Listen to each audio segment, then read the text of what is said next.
Hei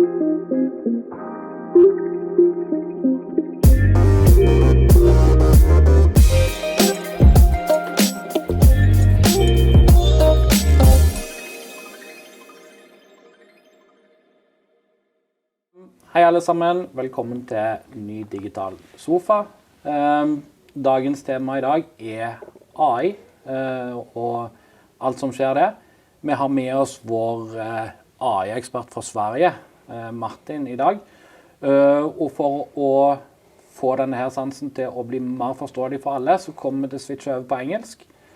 Noen av dere kjenner meg fra før. Jeg er leder for løsninger i Upheads og sikkerhetssjef, så jeg har jo på en måte et sikkerhetsperspektiv også på tingene. Men i dag er det Martin som er vår ekspert, så over til deg, Martin. Yes, thank you, Tommy. So yeah, we thought it was best to run in English because I'm from the southern part of Sweden, so it can be hard to understand. So I'm Martin Lindberg, CTO of Upheads Sweden. So I've been focusing on AI for quite some time, developing solutions and products in Upheads. Excellent. So AI, quite a large field. Different engines, and a lot of us has already been are familiar with ChatGPT. Yeah.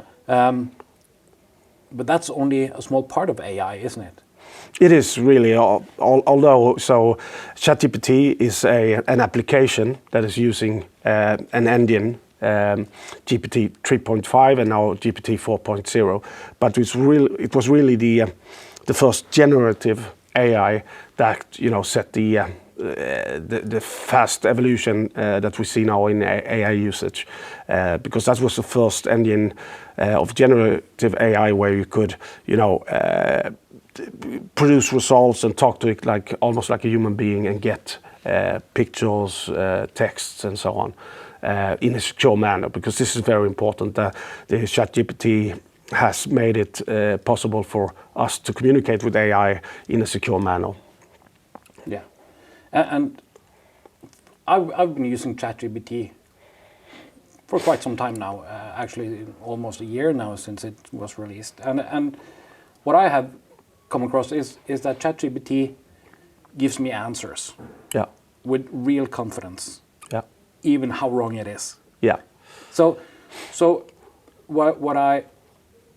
my experience is that when using ChatGPT, when asking for something or prompting, like you would say, I get an answer based on what my question is, and if someone else have solved my problem, I get quite a good answer. Yeah.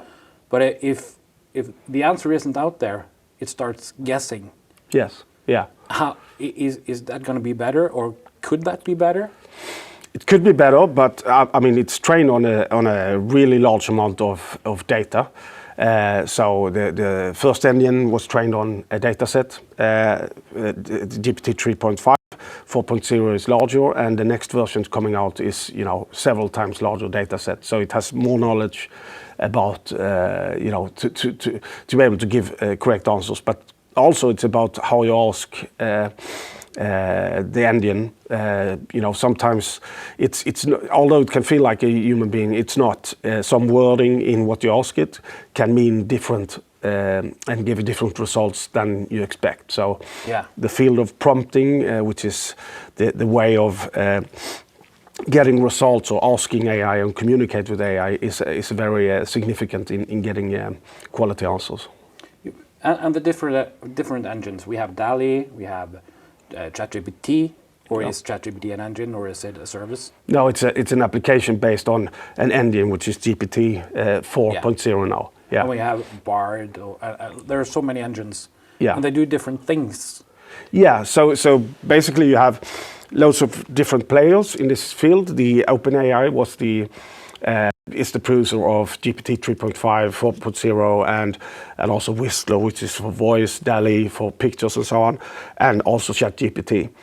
So that's one player in AI. Then you have Google, you have Meta, and so on. So there's loads of development. It's a real rapid development from each several vendors.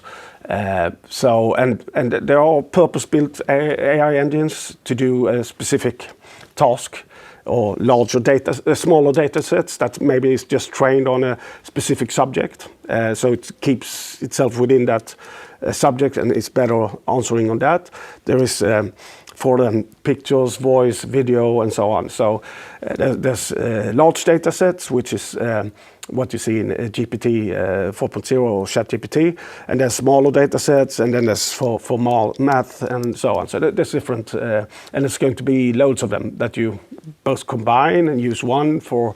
How would you combine two can, agents? Yeah, so for example, if GPT is not very prolific in some math calculations or advanced, then you can actually make that when you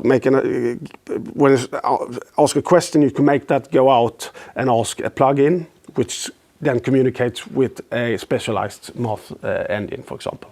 Cool. So it incorporates that speciality into the main answers. And when actually asking questions for the AI engines, it's not called asking, is it? No, it's called prompting. Yeah. And how would you do a good prompt then? It's different. Are we going to say that in the future? Now we say just Google that.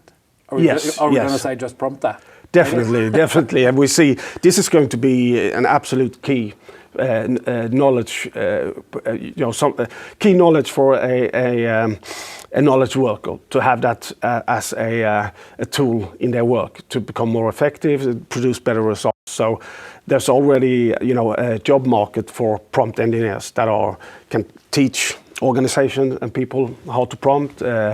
And also use an expertise, for example, in coding with prompting, and you can see then that they become a lot more efficient than a person that is just a specialist in coding. So this is going to be a large field.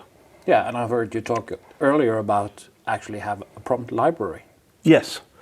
So yeah, there's two parts that you really from an organization standpoint needs to start with, I think, in a strategy, because the development of tools, engines, and so on, it's very fast. You have to see that as you develop your AI with the development of the technology, but the building procedures and prompts to do certain things within your organization and save that once you have a prompt that gives a good result, and then make sure that other people can use that. Like you have new hires, for example, they don't know how to prompt or to get that result. They then have a prompt library where they can take that prompt that is developed by someone who's both an expert within the company and also you've made that prompt very efficient, and then all of a sudden a new employee can get amazing results. And that's what they've seen when they actually do studies of the impact of AI. The largest impact or the biggest impact is new hires and less experienced, because they raise their level of quality, consistency very, very quickly. And you heard you talked earlier also about when using a poor prompt, it's easier to look at the answer and tell, this is AI generated. Yes, you can see if you do standard prompting. For example, if you take what I've been following is like for LinkedIn posts. So if you tell the ChatGPT to do a LinkedIn post, it will put it in a certain format with emojis and then a sentence, and then so you can easily see that. And maybe you don't want everyone to see that this is generated by AI. So then you have to say, okay, don't do it like this. Use another tone. Take away the emojis or have only 2 of them and so on. So you can sort of disguise where it comes from. Is it possible for you to show some good or bad prompting? Yes.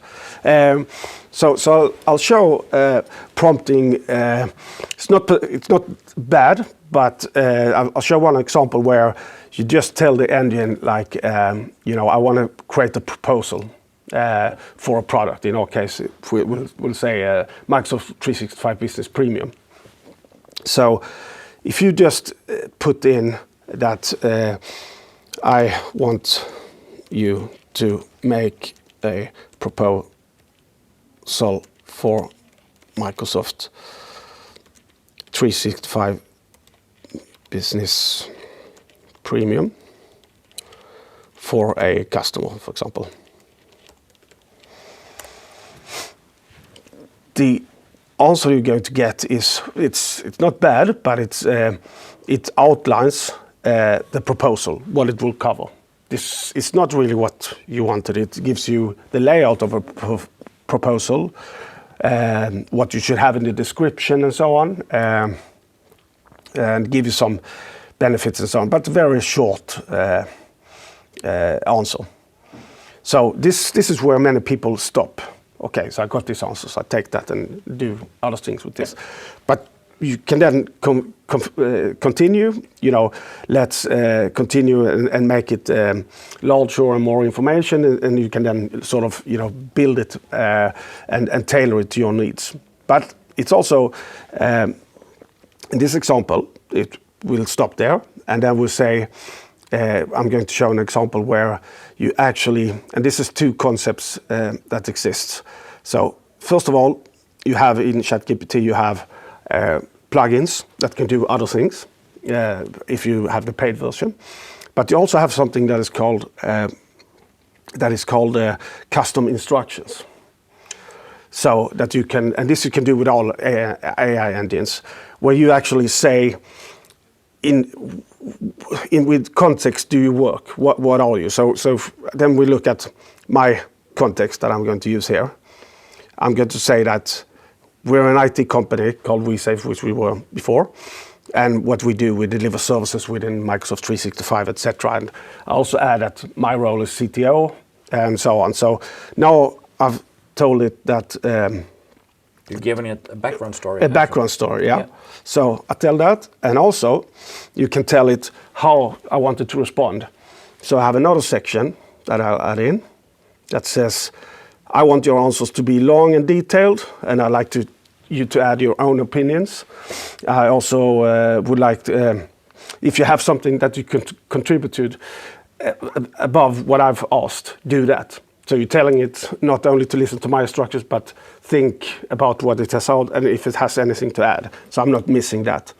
In my role, I also want to have a return of investment for every question I do. Why? If I ask about something in Azure or Microsoft 365 Business Premium, it's also going to give me some return on investment or ROIs for that. So add that because this is what I wanted to do every time.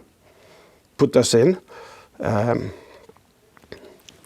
So now I've set the structure and the background, who I am and what I want it to do. And then I'm going to give it another prompt just to show how you can use this. In this prompt, this is sort of a built prompt to do something more comprehensive, and also it's a prompt that you could use as a new starter. Because what I'm saying in this is that your job is to generate a quote, and I link it because I have a plugin that makes it can go out and look at the web. I've linked a sample proposal, which is then best in class proposal, and then I've told it that you should ask some questions to the person asking, like which services are you selling, what's the customer name, and what's their current IT environment. And then I've also added that puts in a link to the company I want to sell to about, so it can take context from that company and add into the proposal. Maybe make it personal. Yeah, make it personal. Yeah. Which is something that takes time, and salespersons don't always do that. And then I wanted to print it out in a PDF. So if we then look at that prompt, the first thing it's going to ask me these questions about, so now it understands the task, because I asked it, do you understand? And it summarizes what I've told it to do. So now it asks me, and if I were a new starter, I just need to say that Microsoft Business Premium. So that's the services I want to sell. It could be more. And now it wants the customer name. Let's say that it's just a demo customer and Larsson, which is a Swedish name. So now it has that and the contact person. And now it wants me to give it the current IT environment, so it can sort of make the proposal even better compared to the current environment. So I say 30 users, local server with shared drives. Yeah, just like that. So now it has that. And now it wants the link. In this case, I'm not going to do that, so I'll just say now it gives me some more info. So I say skip the link once it's done here.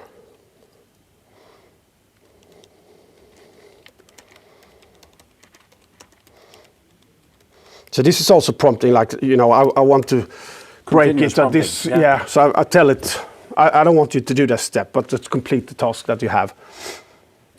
So now it creates a quote. You have contact person service. It gives an executive summary, which is very different from what we saw in the other one. It didn't give anything like that. Migration services, etc. And then maybe I want to have a project plan, and it needs to be based on 50 hours. Then I continue. Okay, give me a project plan on 50 hours. Just that. And then the next step I can say, it even gives me the sales steps here. So I'm just going to stop that, and I say, give me a project plan based on 50 hours and create the diagram.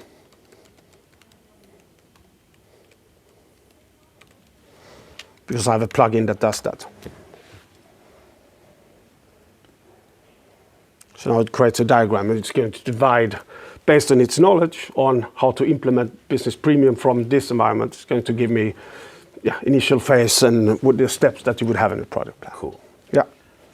So this is greatly going to enhance the labor power that we have to do such work. Yeah, and also the consistency, the quality of the label, because this quality from the first proposal has already been done, and maybe a group of salesperson has, you know, done this. This is a perfect proposal.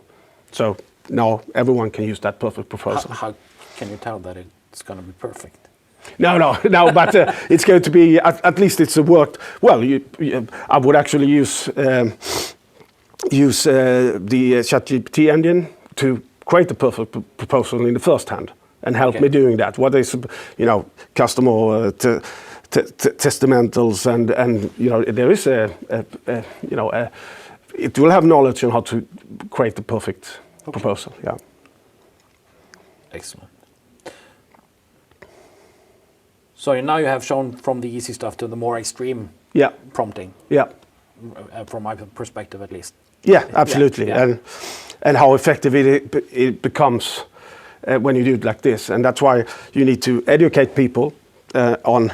It's not the technology. I think is great because it's not actually technical. It's very logical and creative. So the difference between other technology, you need to educate people how to use it. Is that, you know, okay, you need to educate people once and understand how it works. Then they're going to get creative and do things themselves. And there's no technology stopping them. It's just writing and thinking up ideas how you can combine different things. Yeah, excellent. And this is one kind of informing the AI engines. Yeah. And there's been a lot of talk about the newly released Copilot from Microsoft. Yes. What is Copilot? Well, Copilot is their name on you know, that you drive the application or you drive your productivity together with the tool. So that's their name. But so it uses in the background the same engine GPT-4 as it is now, but it uses it in what is called an Azure OpenAI secure environment. So you keep your data inside of your tenant and your geographical region and so on. But the very big difference is that it uses what you call semantic data. So here I'm using just straight data instruction, and it goes to the engine and gives me information. But what I would like to do is also keep it in context. So in the semantic data that you have in Copilot, it will actually look at the documents you have in OneDrive, SharePoint, latest conversations in Teams, latest things. So when I made this proposal with that engine, it would actually know things about the customer. Maybe the 10 latest customer cases, the latest sales contact, the latest meeting, and take that information and you follow up. So it would say that, your colleague Glenn talked to this customer last week, and this was the points that they did. So it actually collects the data from your environment, like data points, and it takes that together with your query, sends that to the engine, and you get a Copilot answer to that. And my understanding is that Copilot is almost like Microsoft's way of saying AI. Yeah, because what you just described is that is Microsoft 365. Yes, Copilot. it's an add-on license for And Microsoft at home, 365. I do have a Copilot in my Windows 11, and I have a Copilot in my Edge browser as well. Yeah. And those are all also called Copilot, and it's not the same thing, is it? No, well, they use that as an umbrella name for everything that helps drive an application. So you can say there will be, there's like 30 different Copilots. So you have a Copilot for Power Platform, Teams, Business Chat, you have it for Excel, Word, and so on. So when it comes to Windows 11, it has a Copilot to drive Windows 11. So with that, you can, for example, say, I want to have a dark mode, and it goes in and does that for you. And you're going to have applications that install on Windows 11 that sort of integrates with the Copilot. So if you want to play music by Bruce Springsteen, you just type that. And because you have Spotify, it launches Spotify and takes on Bruce Springsteen. And when it comes to the Edge browser, it's the same thing. There's a Copilot for driving your browser. So you could say to that, I want to have my links vertical or horizontal, and it will change that. Excellent. And there is also, in my field of work as a security manager, we have the Security Operations Center, which also can use Security Copilot. Yeah. Which is another AI engine. So. Exactly, and that is, one at the point we are now, we see that companies are doing, or marketing is a big uptake to generate pictures, text, and so on. And we're playing with that part. The biggest part of our AI in the end will become automation and analysis. So like in security, where you have a lot of data points that a human being cannot monitor, and there's patterns within that. It takes the AI to look at these patterns and see, sequences that will lead to something, for example, lead to a breach because it starts there and so on. And then it says, okay, I have this, and I've analyzed this, and now I can do things with that. I can block a user, I can do things like that with so in the automation field, like you could tell it in the future, you go well, can't today, but it's a bit harder, but you could tell it to look at the financial system and look at, if you instructed it how the tables and so on in the financial system, you could tell it, I want you to optimize our, ordering process. I want you to let us know if there's any the costs are increasing. So it makes, or even just say, analyze this compared to best practice and let us know what we should do. And what's the difference with the new ways of doing it and traditional automation? Yeah, that's a good question. The automation, if you look at like low-code development and things like that, it is that you have to specify, look at this data point or this figure, like, okay, new user comes up, and you need to tell it what it needs to do after that. but you can't. So it's a lot of programming to do these steps. Okay, even if it might be simple from a technical perspective, it's still a lot of work to tell the sequences. And here you can just say, okay, you're a user administrator. You should take care of everything that has with the user administration to do. And so you send all the data points or the happenings in that field to that engine, and then it goes and automates that.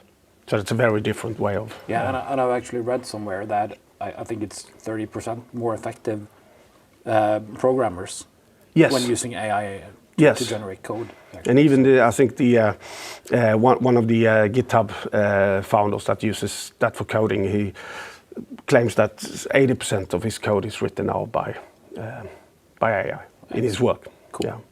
And that's also, we shouldn't forget, because people are sometimes afraid about replacing jobs and so on.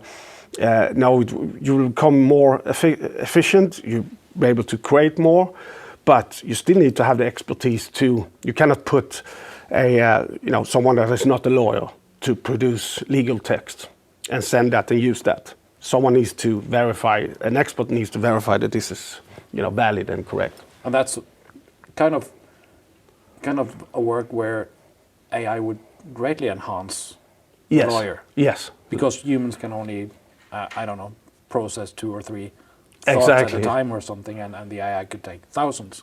Yeah, and also process so many that in the lawyer field, for example, you have standard contracts, for example, that is quite large. Yeah. You just feed that file and see is there any anomalies compared to standard contract, and it will. That's the work will be highly for those type of like doctors and lawyers. It will be a way of the AI does 80%. And lifts up the things that you need to take care of as your expertise. But it's a lot of 80%. It's a lot of things that you need to work out as a doctor. For example, going through X-ray plates or things like that. Yeah, excellent. So, lastly, practical AI. How do we get started? It's I said it's about getting the strategy. Where you actually evaluate the applications you use, because it's also about that. What applications do you use today? Do they have built-in AI? Does it make it easy for the marketing department to, increase the SEO performance? So you need to make sure that you have modern tools in the hands of everyone. You need to make sure you build, a prompt library. Educate the personnel, and then put AI in the hands of everyone. So a secure AI, because what happens otherwise, and we've seen that with a lot of larger customers that's banned, like ChatGPT, that it's so effective and such a powerful tool that the users will use it outside. Maybe not in the right way. They put sensitive data or personal data, so you need to make sure that they have a tool that is secure. Yeah. From a security standpoint, that's... Yeah. And if you don't do that, they are going to use it. Yeah, they're going to use it anyway. Yeah. So I think that's all we have time for today. Yeah. Thank you. Takk for at dere fulgte med, og så ses vi i gang igjen. Neste Digital Sofa. Ha det bra så lenge. Thank you.